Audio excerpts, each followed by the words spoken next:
Hello and welcome to the news on NTA International. I am Comfort and Modu. The headlines. United Nations Security Council pressures Russia to revive Ukraine grain ship. ECOWAS employed parliamentary diplomacy to resolve myriad of challenges confronting the region.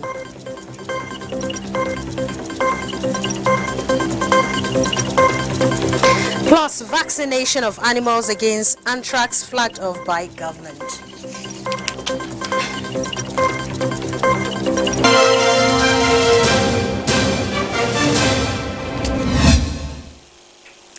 And we begin with federal government flagging off free risk-based nationwide vaccination campaign against anthrax. Musa Babali reports that the initiative is to stop the spread of zoonotic disease that was first detected in Suleja, Niger State. This is the farm where the first case of anthrax was detected. The farm is located in Gajere community of Suleja Emirate in Niger State. It is believed that the anthrax, the infection, got into the farm through the cellular arms that were introduced newly into the farm. Based on the history we obtained there, we found out that 2 days prior to the onset of the outbreak, the animal that was brought from outside actually died. As a safeguard, the farm was quarantined and the animals vaccinated. Exposed people that are working in this index farm on prophylaxis. They've been on treatment, and they have been monitored. Under the disease control guidelines, all animal farms located within 12-kilometer radius of the affected farm must be vaccinated. And here are veterinary officers from Federal Ministry of Agriculture and Niger States administering the anthrax vaccine as part of campaign against the deadly zoonotic disease. For now, we are targeting all the animals within 12-kilometer radius of the outbreak. So the federal government has graciously released 50,000 doses of the anthrax vaccine to kick off this exercise.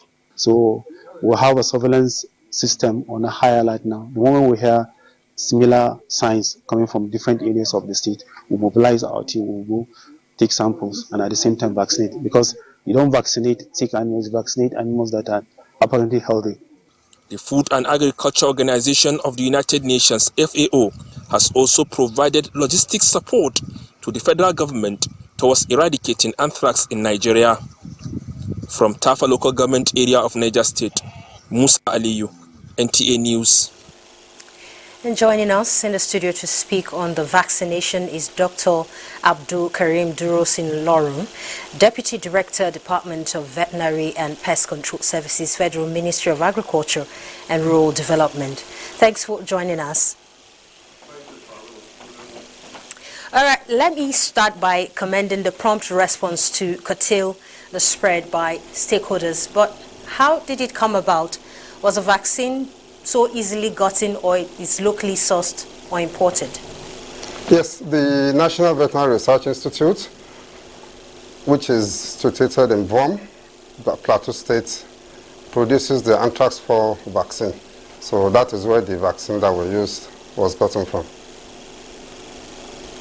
Okay, so are there specific animals that are targeted for this vaccination, and how many states are we looking at to cover?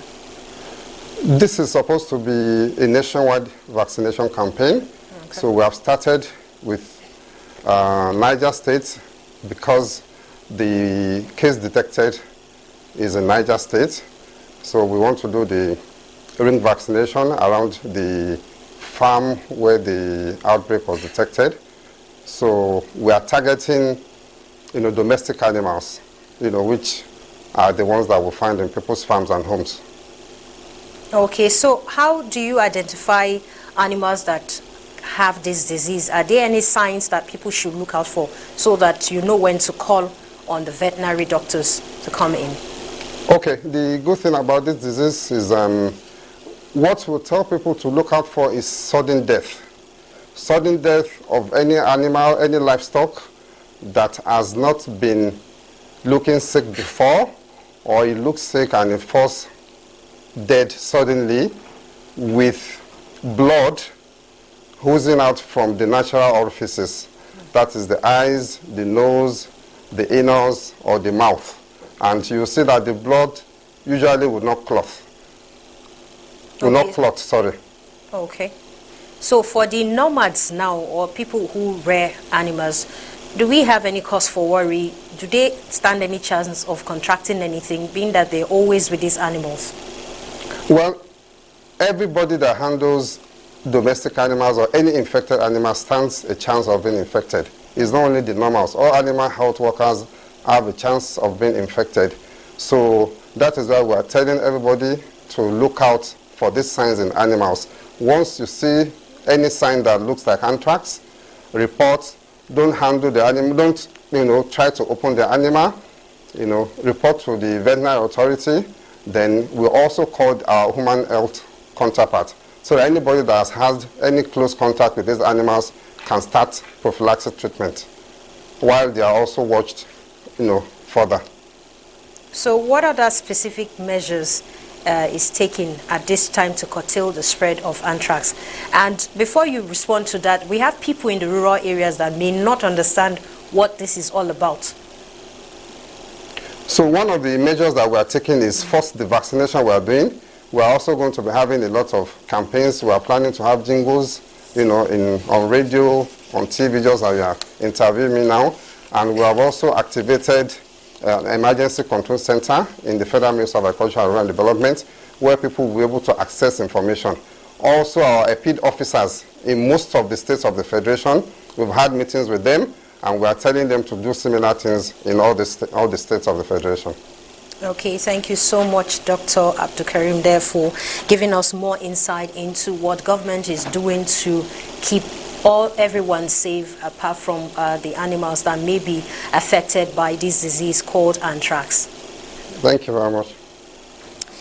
Thank you. Moving on, Russia's deputy UN ambassador says Russia stands ready to consider rejoining Black Sea grain deal if 7 principles from the Russia-UN memorandum are implemented. Obiageli Ugoke has more. Russia is under pressure from the UN Security Council with its ally, China, developing countries and Western nations to avert a global food crisis and quickly revive Ukrainian grain shipments. Outrageous violation of sovereign Ukrainian territory is part of a pattern of Russian behavior that includes the purported annexation of Crimea. Moscow has also been criticized by the UN and Council members for attacking Ukrainian ports after pulling out of the year-old grain deal and destroying port infrastructure, a violation of international humanitarian law, banning attacks on civilian infrastructure. You have already heard the Russian interpretation of the events, which, as usual, is concocted to mix reality with fiction. In response to Russia declaring wide areas in the Black Sea dangerous for shipping, the UN warned that a military incident in the sea could have a catastrophic consequences. Russia says it suspended the Black Sea Grain Initiative because the UN has failed to overcome obstacles to shipping its food to global markets. Russia insists its decision stands until the lifting of Western sanctions on its grains and fertilizer exports and the lifting of obstacles to Russian banks that service exports, including the immediate connection to the SWIFT global banking system. Obiageli Ugoke, NTA News. And Sunday, Spain will go to polls for a general election with 37.5 million people eligible to vote in the election. Obiageli Ugoke again reports that the possibility of the formation of a coalition government after polls is high due to the current political landscape in that country. Spain wrapped up its final day of campaigning Friday ahead of Sunday's snap election, with Prime Minister Pedro Sanchez telling voters his socialists were closing the gap with their right-wing rivals.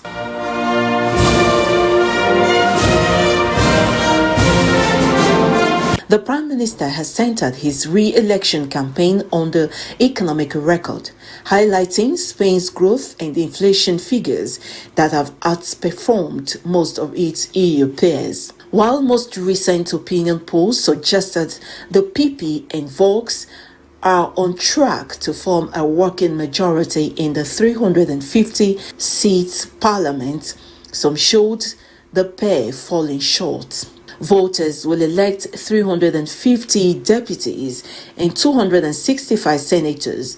The current distribution of the seats in the parliament is 120 seats for PSOA, 89 for PP, 52 for Vox, 26 for UP, 13 for the Republican Left of Catalonia, 10 for the Citizens Party and 40 for others. Meanwhile, voters in the Southeast Asian nation Cambodia will head to the polls on Sunday, July 23rd for the country's 7th general election. One of the world's longest serving leaders is looking to extend his rule, running another tightly controlled election with no tangible competition as he prepares a possible power succession for his son. Cambodia's Prime Minister Hun Sen, 70, has been in power since 1985.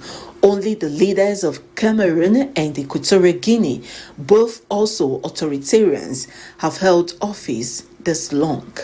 NTA News. U.S. President Joe Biden has chosen a female admiral to lead the U.S. Navy. The first time a woman has been nominated to head a Pentagon military service branch. Lisa Franchetti is a former head of the U.S. 6th Fleet and U.S. Naval Forces in South Korea and has also served as an aircraft carrier strike commander. Her nomination by Mr. Biden must still be confirmed by the U.S. Senate. If confirmed as Chief of Naval Operations, she will be the first woman to become a member of the elite group of senior military officers who make up the Joint Chiefs of Staff. A 38-year veteran, she was only the second woman to achieve the rank of 4-star admiral. In a statement by Biden, hailed her and called her extensive expertise in both the operational and policy arenas and said she will again make history when she is confirmed for the role. Pope Francis received the President of the Republic of Ghana, Mr. Nana Addo Akufo-Addo, at the study on Saturday. During the meeting, the good relations between the Holy See and Ghana were highlighted. Obiagelu Goke reports.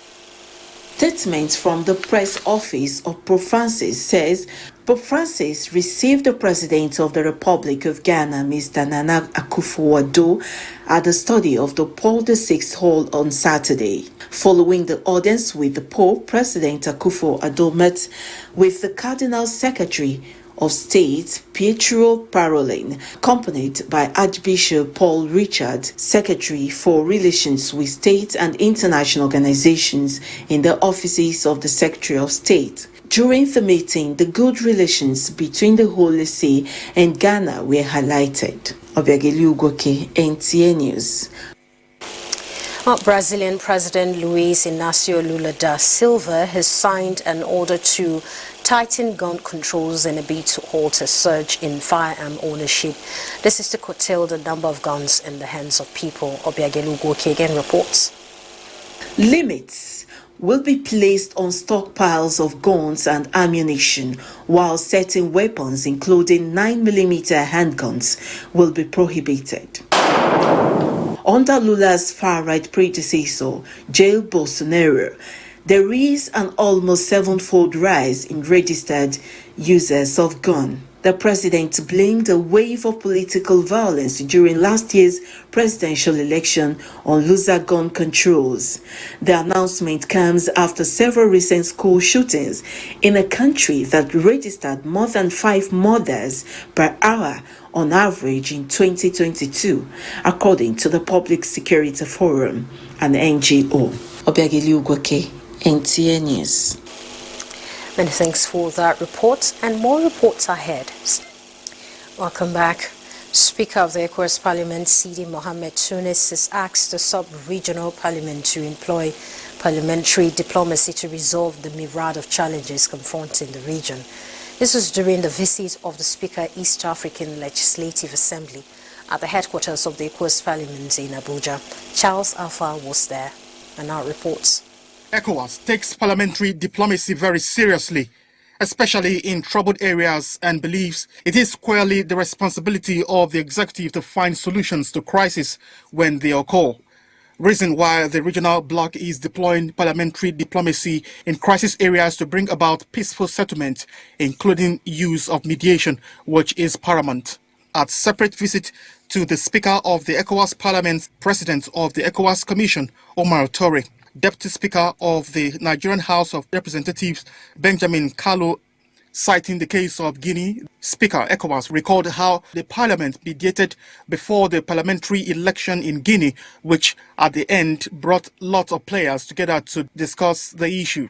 He said today, Guinea has a parliament which will be inaugurated before the end of this month. In ECOWAS, we always ensure that we use parliamentary diplomacy to go into those areas and see what we can do to bring about peaceful settlements, including mediation.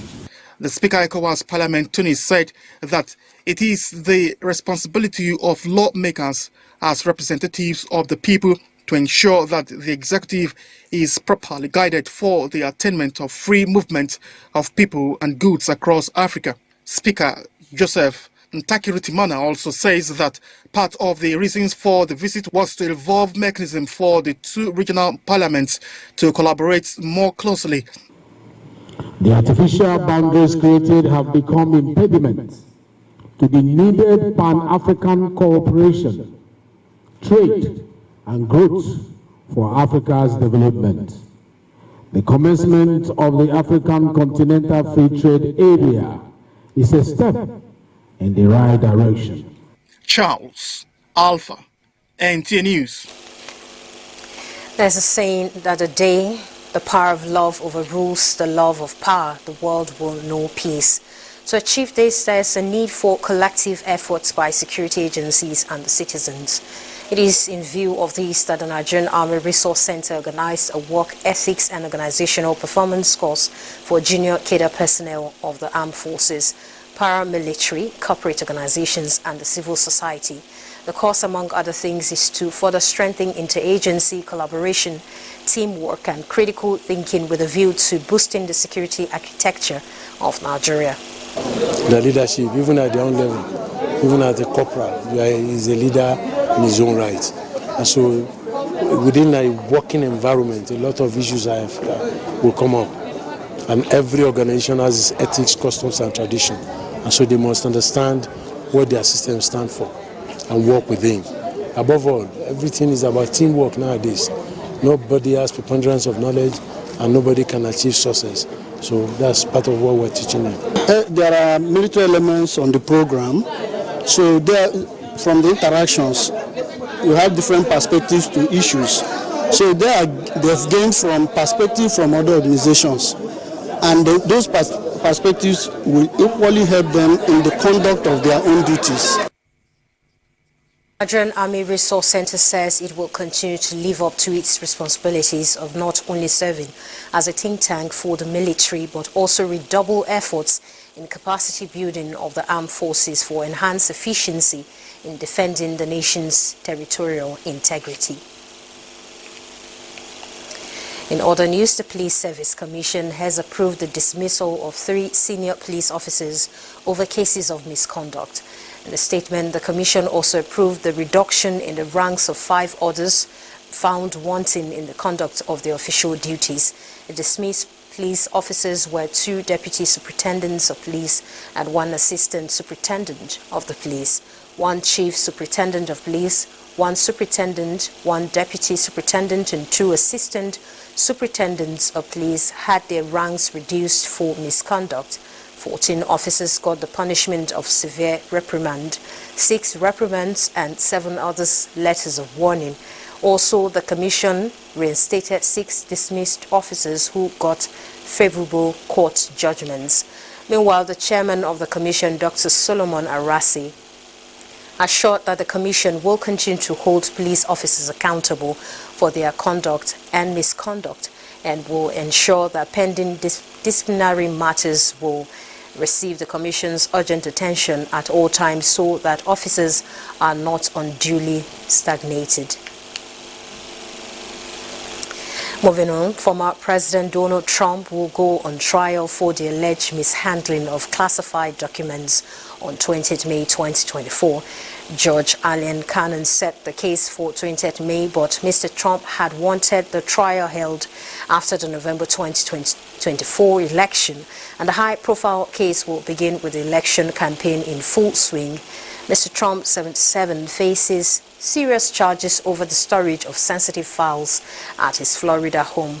Prosecutors say he illegally kept secret documents at his Mar-a-Lago estate after he left office and obstructed government's efforts to retrieve them. And the former president has maintained his innocence, lambasting the case as attempt to destroy his election campaign.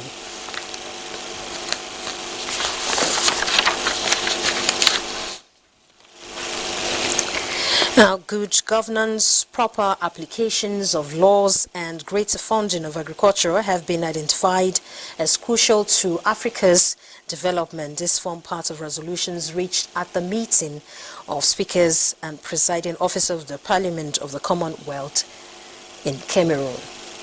Top-level deliberations for the speakers and presiding officers who have a shared vision for Africa's developments. Prerequisites such as agricultural investments are examined. Countries need to make a budget allocation of at least 10% towards agriculture. That way we make sure our people have enough to eat, but also enough to export. What we really have to do is to ensure we have a good politics so that we can really achieve this target. For sustainable progress, there is need for accountability and transparency. We should put at the back of our mind that we are carrying their wishes and aspirations. Now, as we are making laws, we should make sure that it is in tandem with their wishes. Trust is not only built on us, it must be found working. Whatever we do must be for the people.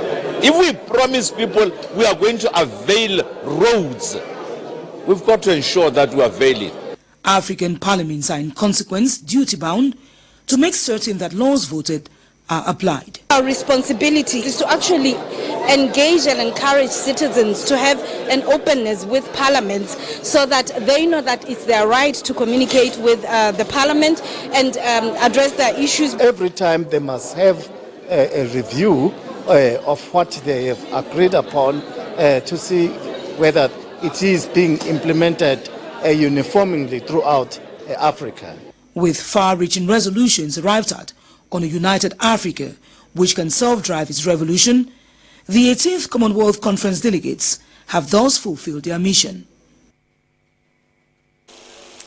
The need for the youth population in Nigeria to be given proper guidance and opportunities to contribute their quota to national development resonated at the 2023 National Convention of the Youth Wing of the Christian Association of Nigeria as the clergy spotlighted the critical roles of youths in the society. Ekenen Duluwe reports.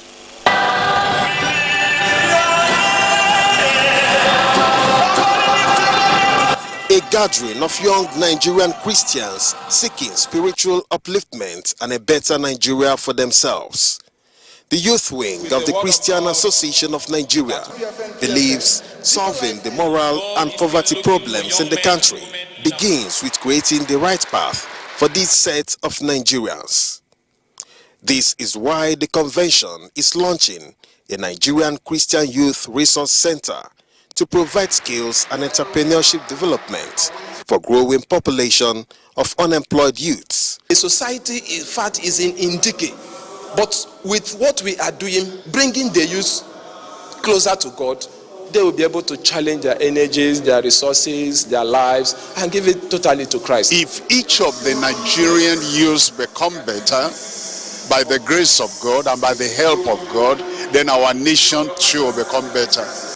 It was time to recognize those who have impacted positively on the lives of Christian youths in the country. As the First Lady of Nigeria, represented by Mrs. Salamatu Bajabiamila, was installed as the Grand Patroness, Youth Wing, Christian Association of Nigeria. The whole world is waiting for you to manifest godly attributes in all your endeavors and to be a shining light to others. I encourage you all, therefore, to arise and take your place in the kingdom and the nation. An idle hand is the devil's workshop. Create something. There's always something in your heart that you love doing. The association also launched a national uniform for Christian youths in the country. The messages and prayers that followed were for God's guidance and a better Nigeria. In Abuja, Ekene Ndulwe, NTA News. And up next is Saturday's weather prospects. The news on NTA International. Thanks for being part of it. I am Comfort Amadu.